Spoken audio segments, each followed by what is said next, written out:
Petronas Towers Tower 1 Level 43 floor plan from a rub al-Hizb symbol. The cross-section of the Petronas Towers is based on a rub al-Hizb, albeit with circular sectors similar to the bottom part of the Kutub Minar.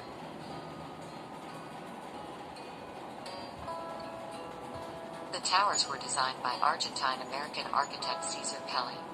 A distinctive postmodern style was chosen to create a 21st century icon for Kuala Lumpur, Malaysia.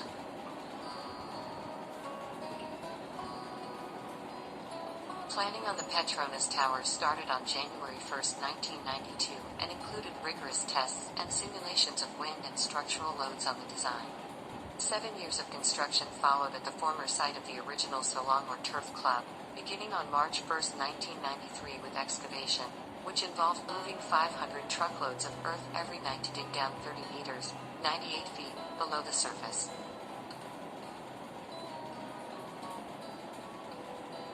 The construction of the superstructure commenced on April 1, 1994.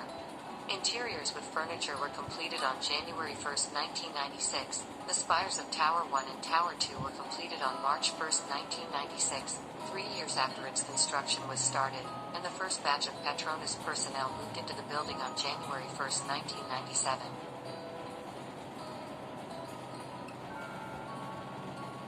The building was officially opened by the Prime Minister of Malaysia, Tun Drive, Mahathir bin Mohamad, on August 31, 1999. The twin towers were built on the site of Kuala Lumpur's racetrack. It was the tallest structure in Malaysia at the time of its completion.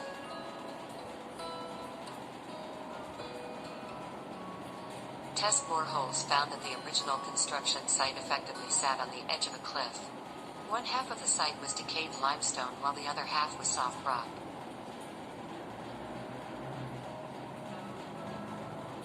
The entire site was moved 61 meters, 200 feet, to allow the buildings to sit entirely on the soft rock. Because of the depth of the bedrock, the buildings were built on the world's deepest foundations. 104 concrete piles, ranging from 60 to 114 meters, 197 to 374 feet deep, were bored into the ground.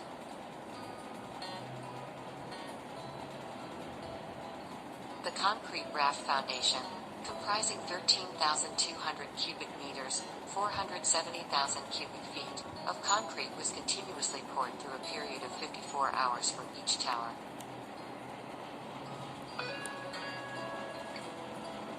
The raft is 4.6 meters, 15 feet, thick, weighs 32,500 tons, 35,800 tons, and held the world record for the largest concrete pour until 2007.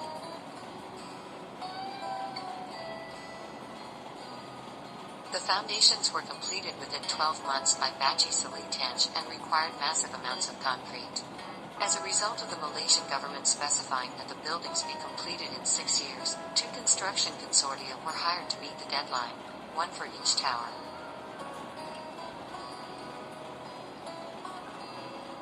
Tower 1, the West Tower, left in the top right photograph, was built by a Japanese consortium led by the Hazama Corporation, Ja Jones Construction Company, MMC Engineering Services SDN BHD, Ho-Hub Construction Company.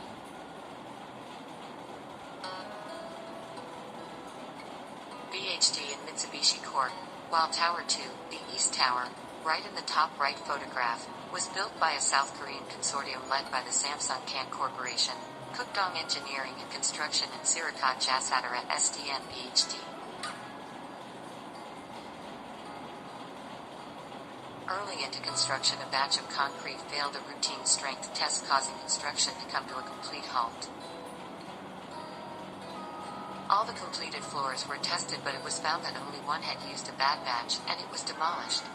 As a result of the concrete failure, each new batch was tested before being poured.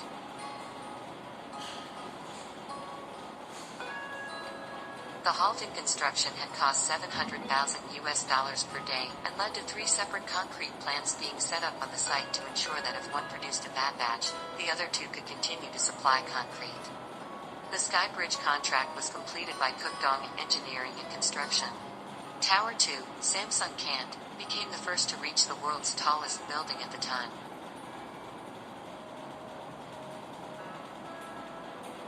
Due to the huge cost of importing steel, the towers were constructed on a cheaper radical design of super high-strength reinforced concrete. High-strength concrete is a material familiar to Asian contractors and twice as effective as steel in sway reduction. However, it makes the building twice as heavy on its foundation as a comparable steel building.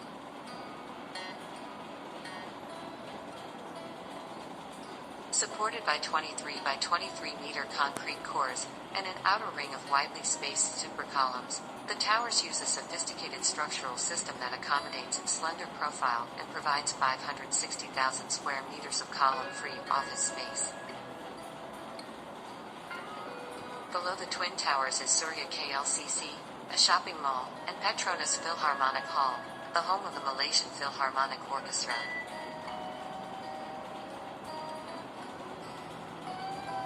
Notable events. On April 15, 1999, Felix Baumgartner set the world record for base jumping, since broken, by jumping off a window cleaning crane on the Petronas Towers.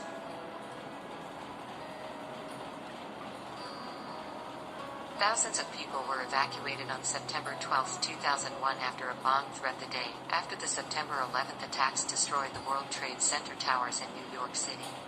Bomb disposal squads found no explosives in the towers, but they nevertheless evacuated the premises. Workers and shoppers were allowed to return 3 hours later, around noon. No one was hurt during the evacuation.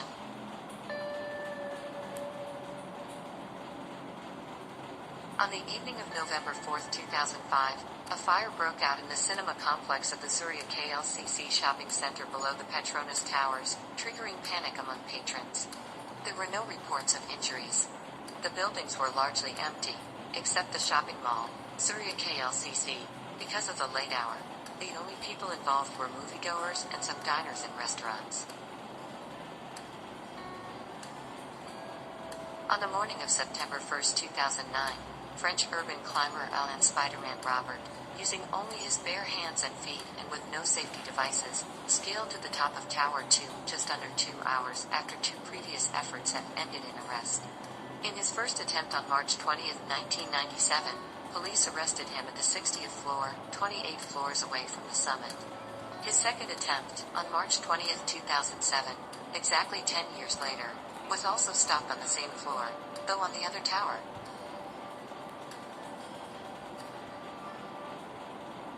Anchor tenants. Tower 1 is fully occupied by Petronas and a number of its subsidiaries and associate companies, while the office spaces in Tower 2 are mostly available for lease to other companies. A number of companies have offices in Tower 2, including Sapura OMV Upstream, Sarawak, Incorporated, Huawei Technologies, Aveva, Al Jazeera English, Karagali Hess, Bloomberg, Boeing, IBM, Khazanah Nasional Berhad, McKinsey & Co., Wipro Limited, TCS, HCL Technologies, Crawler, Microsoft, The Agency, a modeling company, and Reuters.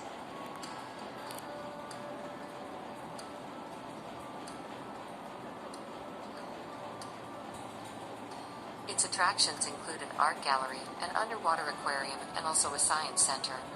Boasting approximately 300 stores, Surya KLCC is touted as one of the largest shopping malls in Malaysia.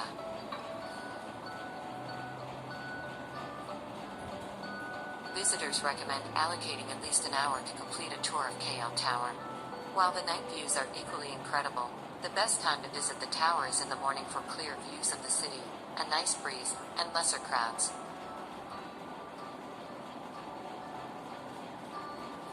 The best time to visit is late evening, between 7 p.m. to 9 p.m. During this time, you can witness a fountain and light show. Every night from 8 p.m. to 10 p.m., you can also experience a symphony and light show at Lake Symphony in KLCC.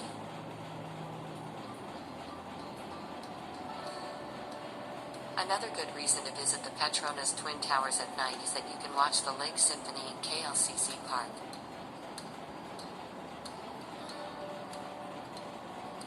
Every night at 8 p.m., 9 p.m. and 10 p.m. you can see the Light and Symphony Show, which is basically the water in the lake doing amazing things to colorful lights and music. It's a great activity, it's free.